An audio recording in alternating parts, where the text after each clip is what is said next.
nos amis de l'USI m'ont donné le titre de cette intervention, What does technology want? J'ai immédiatement pensé à un tableau de Turner que vous découvrez maintenant. Ce tableau de Turner porte le titre « Le téméraire combattant conduit à son dernier mouillage ». En fait, le téméraire combattant était un bateau qui, d'une certaine façon, incarnait la grandeur de l'Angleterre parce qu'il avait participé à la bataille de Trafalgar et il avait fait partie de la flotte donc placée sous l'autorité de Lord Nelson. Et ce bateau, ce très grand voilier, était donc emmené vers une cale sèche où il allait être transformé en boîte de chauffage. Alors le tableau date de 1838-39, et quand j'utilise ce tableau en séminaire, je dis toujours aux gens, mais à votre avis, pourquoi j'ai choisi ce tableau dans un séminaire, par exemple, sur le leadership? Et il y a toujours quelqu'un qui me dit, mais c'est parce qu'on est entre deux mondes. Et c'est vrai que, au fond, la technologie, c'est ce qui permet de marquer, de scander le passage d'un monde à un autre. Et on voit bien ici qu'il y a d'un côté un monde ancien, qui est évidemment le bateau à voile, et de l'autre un monde nouveau, qui est le steamer, le bateau à vapeur. Vous aurez remarqué que le bateau à voile est très majestueux, superbe, somptueux. Le bateau à vapeur, un petit peu court sur pattes, noir, crachant de la fumée, etc. Oui, peut-être cela aussi tient à l'histoire de à quoi sommes-nous habitués et qu'est-ce que nous trouvons beau parce que nous y sommes habitués et qu'est-ce que nous trouvons un peu moins beau parce que c'est une nouveauté. Et ça, c'est peut-être aussi quelque chose que la technologie nous impose, c'est-à-dire de changer nos critères de regard sur le monde et d'évaluation finalement de ce qui est important ou non dans ce monde. Et je pose souvent la question aussi en séminaire, mais au fond, qu'est-ce que c'est? Un soleil levant ou un soleil couchant? Et là aussi, il y a toujours plusieurs personnes qui disent, mais au fond, les deux. Et c'est vrai. C'est vrai, c'est un soleil couchant pour la marine à voile et un soleil levant pour la marine à vapeur. Et au fond, la technologie, elle nous oblige à ça. Si on repense brièvement à ce qui s'est passé chez Kodak, il y a eu à un moment conjointement et de l'argentique et du numérique, et du couchant et du levant. Et le problème, ça a été la difficulté et l'impossibilité, en fait, à repérer ce qui s'en allait et ce qui arrivait. Alors on va délaisser ce tableau quelques minutes pour parler d'un des très grands entrepreneurs de la révolution industrielle britannique, la première au monde, à Birmingham, Matthew Boulton. Et vous voyez là l'usine, enfin la manufacture qui avait été créée par Boulton, qui s'appelait Soho, donc à Birmingham. Et un jour, James Boswell, qui est un auteur anglais important du XVIIIe siècle, qui a accompagné Samuel Johnson, le grand codificateur de l'âge littéraire du XVIIIe siècle britannique. Et Boswell débarque chez Boulton, et Boulton a cette phrase absolument extraordinaire quand Boswell lui dit « Mais qu'est-ce qui se passe ici finalement ?» Et Boulton lui répond « I sell here, sir, what all the world desires to have, power. » Et ça, je crois que c'est vraiment extraordinaire puisque l'ambiguïté du mot « power » est très forte. Power ici, c'est à la fois quoi? C'est l'énergie et le pouvoir. Et la technologie, finalement, c'est ça. Et regardez ce pouvoir, cette puissance dans ces conduites forcées d'eau qui sont ici représentées dans un tableau que la critique d'art américaine appelle précisionniste par un artiste fondamental de cette école, à la fois peintre et photographe, qui s'appelle Charles Sheeler. Boulton avait un ami très proche, ou quelqu'un qui a vécu auprès de lui toujours à Birmingham à l'époque de la création de cette manufacture de Soho. Et vous avez reconnu probablement à travers la représentation de cette machine de qui il s'agit. Il s'agit bien sûr de James Watt. Et James Watt va permettre à Boulton, ou Boulton va permettre à James Watt. C'est très intéressant, ça, le rapport entre le capital et puis finalement l'innovation. Et James Watt, c'est celui qui va mettre au point, bien sûr, la machine à vapeur. Et ceux d'entre vous qui connaissent Birmingham, vous reconnaîtrez cette statue que personnellement j'aime beaucoup. Statue qui rassemble à gauche Watt, l'inventeur, au centre Boulton, Oui, le financier, mais en même temps aussi celui qui cherche quelque chose, hein, et qui est prêt à investir de l'argent dans ce surgissement du nouveau. Et puis, là aussi, très important, nos amis britanniques pour ça, et parce que c'est un Écossais, donc c'est britannique d'une certaine façon, c'est William Murdoch, qui est un ingénieur écossais. Et donc vous avez d'un côté l'inventeur, celui qui va prendre le risque d'investir dans, et puis celui qui va donner à l'invention une sorte de pertinence dans le quotidien. Et la technologie, c'est ça finalement, c'est ce qui va permettre à une idée, à une invention, de rejoindre l'utilité du quotidien. Alors Boulton, Watt, appartenait à ce qu'on appelait The Lunar Society, qui se rassemblait une fois par mois dans la maison de Boulton, les nuits de pleine lune, comme ça ces messieurs pouvaient rentrer chez eux après à cheval à la lumière de la lune. Et ça aussi c'est très important. Le livre de Jenny Aglow, dont je vous montre la couverture, rappelle que l'innovation, le développement de la technologie est souvent, bien sûr, part d'une idée individuelle. Mais en même temps, s'il n'y a pas derrière quelque chose qui ressemble un peu à un atelier, à un lieu d'échange, de discussion, où on va prendre une idée, la faire évoluer, l'enrichir, la développer, eh bien probablement on ne débouche sur rien. Alors, vous avez devant vous un tableau qui s'appelle Pittsburgh, et qui rappelle que Pittsburgh a été un moment la capitale de la sidérurgie mondiale. On dit que 49%, pas tout à fait 50%, hein, de l'acier mondial était à un moment produit à Pittsburgh, qui est dans la partie ouest de l'État de Pennsylvanie aux États-Unis. Cette extraordinaire description de power, là vous l'avez, la puissance, hein, puissance et énergie. Et pouvoir, hein, le pouvoir d'alimenter le monde en acier. D'abord, évidemment, la croissance américaine et puis le monde. Ce tableau très, je dirais peut-être un peu bêtement, très masculin, en fait, était réalisé par cette femme peintre américaine remarquable, Elsie Driggs, qui est née en 1898 et qui est morte en 1992. Et vous avez également ici un autre tableau d'elle, qui est une scène de vie. Enfin, alors, vie, c'est étonnant, parce que là aussi, le grand problème de la technologie, c'est le rapport au vivant. Est-ce que ce sont les machines qui vivent ou est-ce que c'est l'homme qui vit? Et c'est vrai que quand on voit ces machines, certes noires, avec les cheminées oranges derrière, on a l'impression d'une sorte de réserve d'énergie et de puissance extraordinaire. Et dans Elsie Driggs, il y a aussi cette fascination à la fois pour les sources d'énergie et en même temps pour la production de ces sources d'énergie par la technologie, c'est-à-dire l'acier. Ce qu'on voit ici, c'est l'armature métallique de Queensboro Bridge. Pour ceux d'entre vous qui connaissent bien la littérature américaine et qui en particulier connaissent The Great Gatsby de Fitzgerald, il y a cette phrase magnifique, hein, où il dit The city, c'est-à-dire évidemment Manhattan, hein, the city seen from Queensboro Bridge is always the city seen for the first time. Quand on découvre la ville à partir de Queensboro Bridge, c'est toujours une sorte de premier étonnement, de premier ébahissement devant la ville, bien sûr. Hein.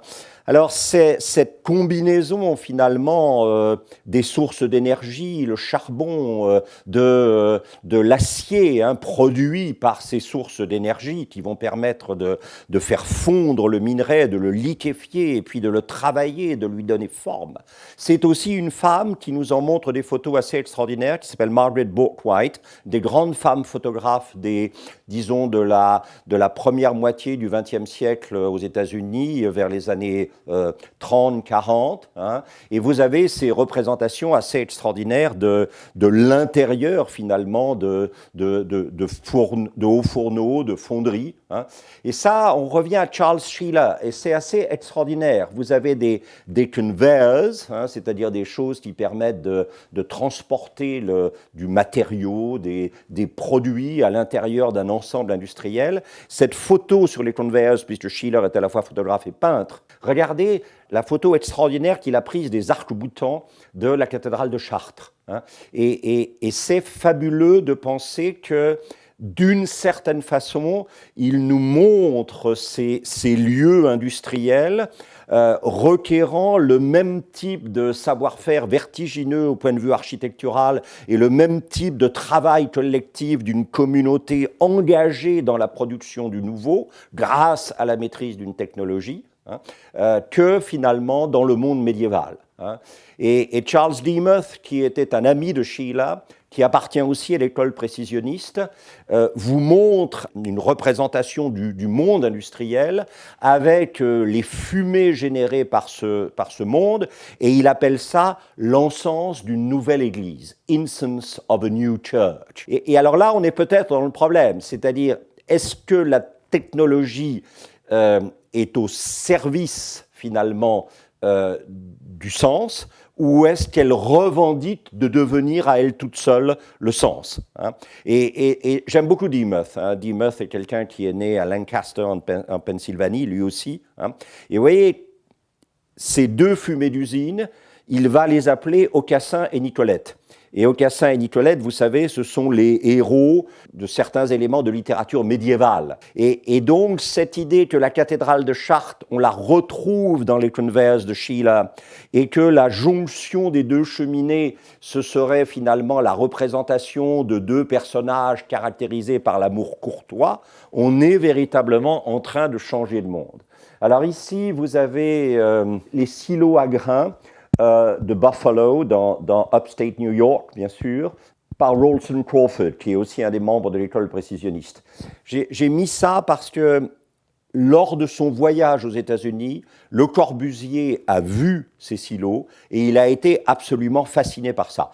Et le côté, la pureté des lignes, le côté lisse de ces architectures industrielles et la technologie de maîtrise finalement des matériaux de construction et des formes de construction que ce lisse, la perfection de ce lisse suggère, a beaucoup influencé Le Corbusier. Nous revenons un instant sur évidemment les hauts fourneaux de Margaret Bourke-White pour rappeler que cet acier finalement, c'est ça qui fait la charpente métallique, inventée à Chicago par William le Baron Jenney, ancien élève évidemment de l'école des Beaux-Arts à Paris, et qui a contribué à la construction de l'aile du Louvre qui est située aujourd'hui sur la rue de Rivoli, longtemps le siège du ministère des Finances.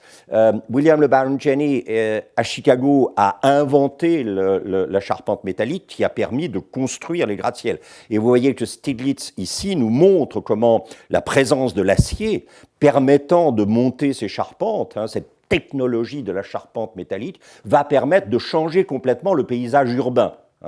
Et ici, on glisse des États-Unis sur un autre endroit où la technologie a une importance fondamentale sur la création de l'image.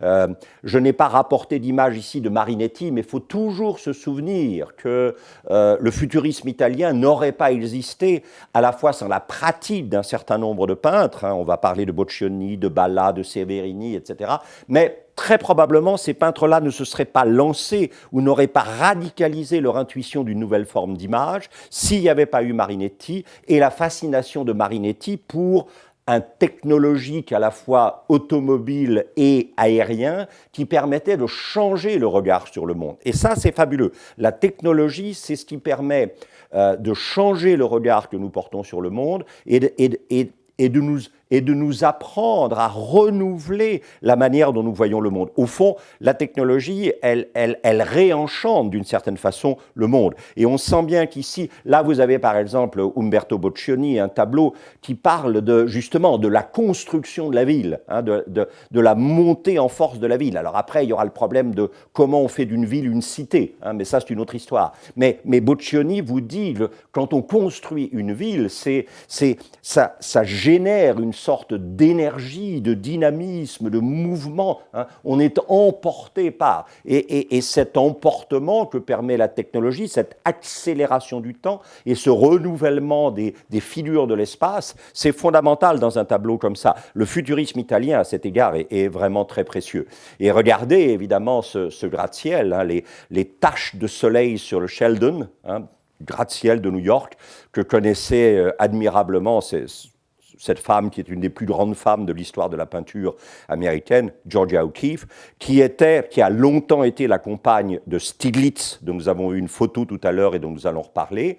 Et alors évidemment, pour pour arriver à construire cette ville nouvelle. Hein, regardez, ça c'est fabuleux. C'est une planche d'un recueil de planches et de textes de ce personnage qui s'appelle Antonio Santeglia. Ça s'appelle la Città Nuova, la ville neuve, hein, publié en 1914. Alors là aussi, c'est bouleversant. Vous avez un type comme Santeglia qui va effectivement mourir pratiquement à 28 ans. Hein, alors que les dessins les planches qu'il introduit dans la Città Nuova, c'est quand même une sorte d'aspect complètement visionnaire. Ça daterait de 1970, on dirait, c'est déjà assez étonnant, mais quand vous pensez que ça date de 1914, c'est quand même fabuleux. Et tout ça n'est pas envisageable sans la technologie. Et cette technologie, c'est bien sûr à la fois la charpente métallique, hein, qu'on va habiller pour la transformer en gratte-ciel, mais c'est aussi, bien sûr, l'électricité qui va permettre de faire fonctionner les ascenseurs. Hein. Monsieur Otis aura besoin de l'électricité pour commencer à faire fonctionner ces élévateurs dans le Howard Building sur Broadway à New York, bien sûr. Hein. Et puis, ça va, d'une certaine façon, la technologie ici transgresse, puisque la nuit de la ville va devenir un lieu de lumière grâce à l'électricité. C'est-à-dire qu'on n'est plus dans l'obscurité, on est passé à tout à fait autre chose. Et l'enchantement nocturne de la ville par la prolifération du lumineux, de ces petites sources de lumière juxtaposées, par exemple ici dans le Radiator Building de Georgia O'Keeffe, c'est vraiment effectivement étonnant. Hein, voilà. Alors Giacomo Balla, dont j'ai déjà évoqué le nom, qui est un des grands futuristes italiens, vous parle effectivement de cette qualité nouvelle de présence au réel que permet l'électricité.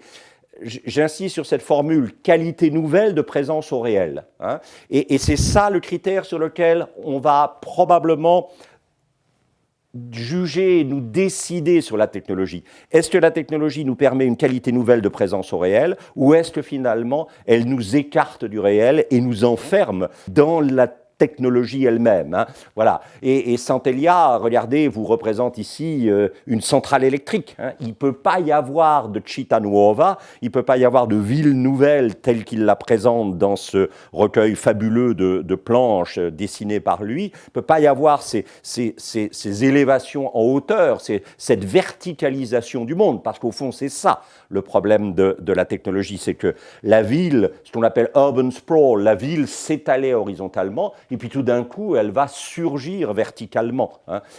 Au point, regardez, ça c'est aussi Georgia O'Keeffe qui est admirable, hein, au point que d'un seul coup, la Lune va, comme a dit Benex, tomber dans le caniveau. C'est-à-dire que vous avez les gratte-ciel qui montent prodigieusement à l'assaut du ciel, sorte de tour de Babel démiurgique, et puis la Lune, le petit luminaire, semble plonger vers le bas du tableau et être écrasé, sa présence est écrasée par les gratte-ciel.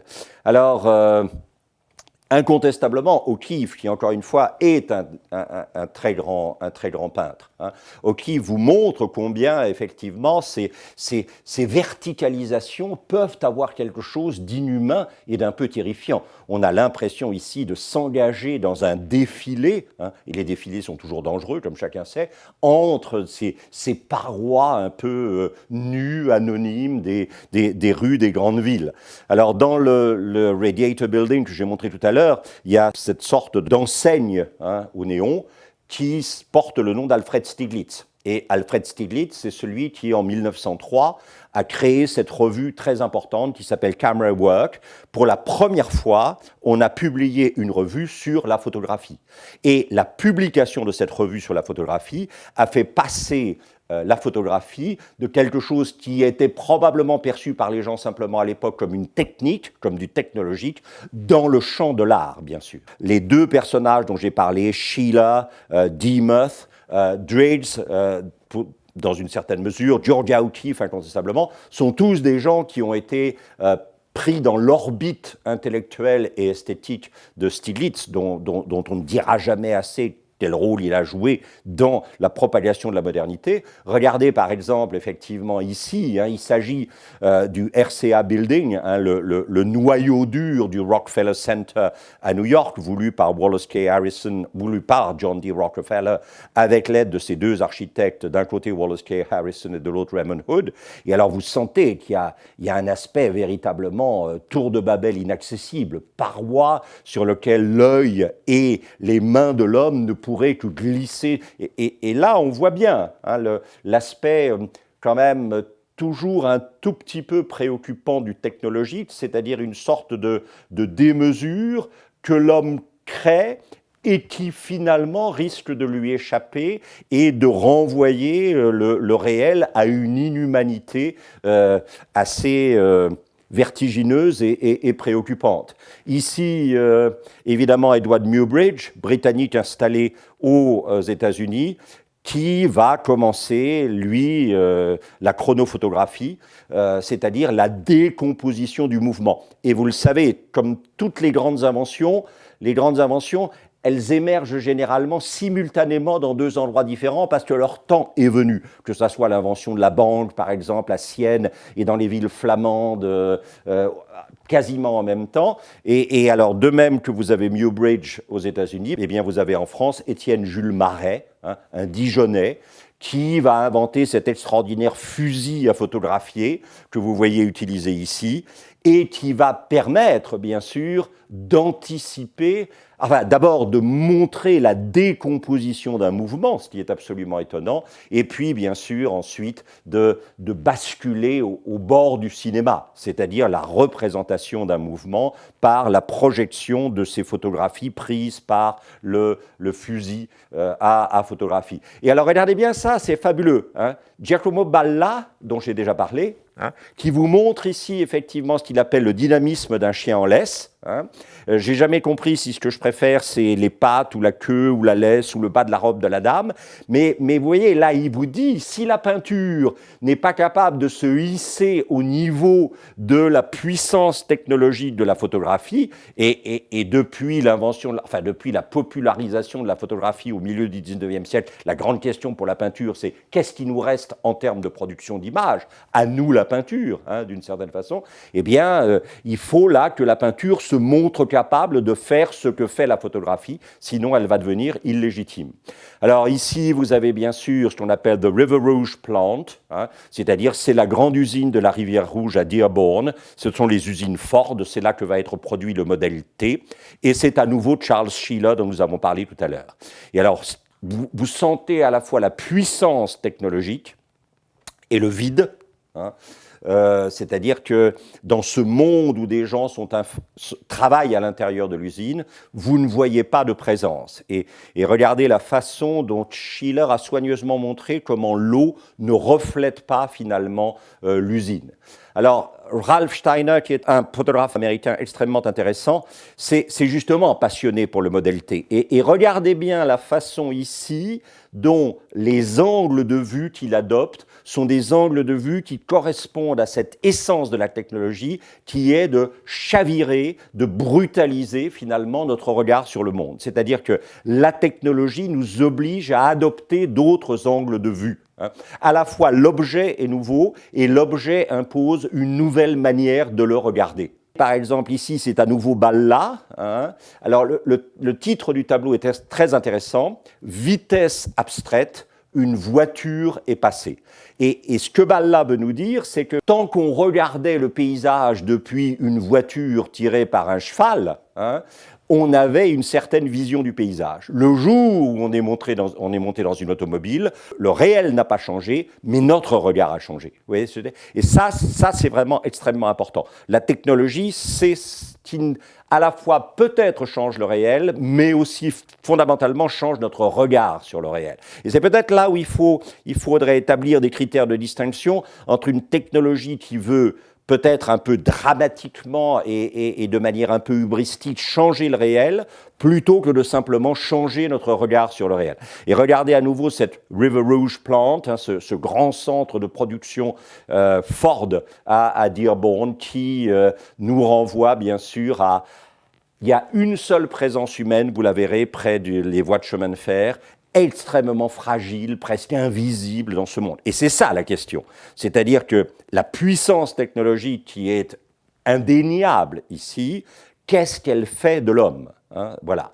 Alors, Morton Shamberg, un peintre, alors vous le voyez, mort malheureusement pendant la guerre de 14-18, lui aussi, fascination pour l'objet. Hein, est-ce que la technologie, elle n'est pas simplement fascinante dans la manière dont elle change notre regard, mais elle est fascinante dans la façon dont elle utilise des objets nouveaux qui nous obligent à réévaluer notre rapport réel. Ou Paul Strand, grand photographe américain venu mourir à Chambourcy, ou alors effectivement Imogen Cunningham, encore une femme photographe américaine qui nous invite à regarder de façon... Vous voyez, et c'est là où c'est intéressant, parce qu'au fond... nous ne savons pas nommer ces choses-là. L'importance de la technologie, c'est qu'elle nous propose une nouveauté que nous ne savons pas encore nommer. Et comme nous ne savons pas encore la nommer, comme nous ne savons pas encore l'étiqueter, nous sommes obligés de la regarder. Hein. Et regarder ces interrupteurs de Steiner qui, à la limite, si nous pouvions les nommer trop vite, nous ne les regarderions pas suffisamment. Hein. Et au fond, la nouveauté technologique, c'est ce qui, en nous empêchant de nommer, nous oblige à regarder. Hein. On s'est habitué à l'avion. Mais pensez à quel point, évidemment, l'avion a pu être problématique au début, à la fois comme objet à décrire et en même temps problématique dans la nouvelle vision qu'il proposait du monde. Et là aussi, je reviens au futuriste italien.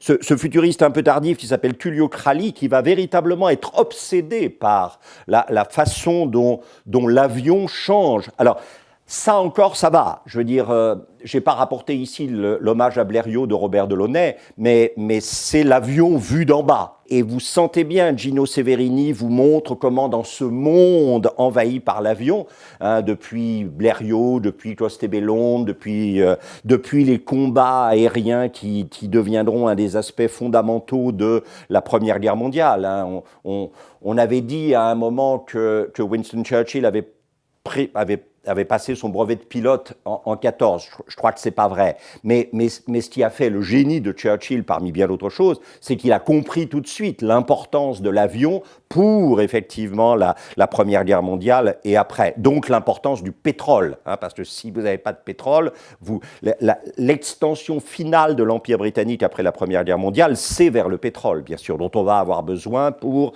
la voiture, pour l'avion, etc. Et Severini vous montre effectivement un monde qui est en accélération de mouvement. C'est ça qui est important dans la technologie, c'est le mouvement et l'accélération du mouvement. La technologie fait bouger et elle oblige à bouger plus vite. Et alors regardez ce tableau de Crali qui est extraordinaire. Crali vous montre comment, dans un avion dans lequel vous faites un looping, hein, une figure acrobatique, et ces figures acrobatiques deviendront essentielles pour se sauver pendant la guerre, hein, comment le regard sur le monde est complètement changé.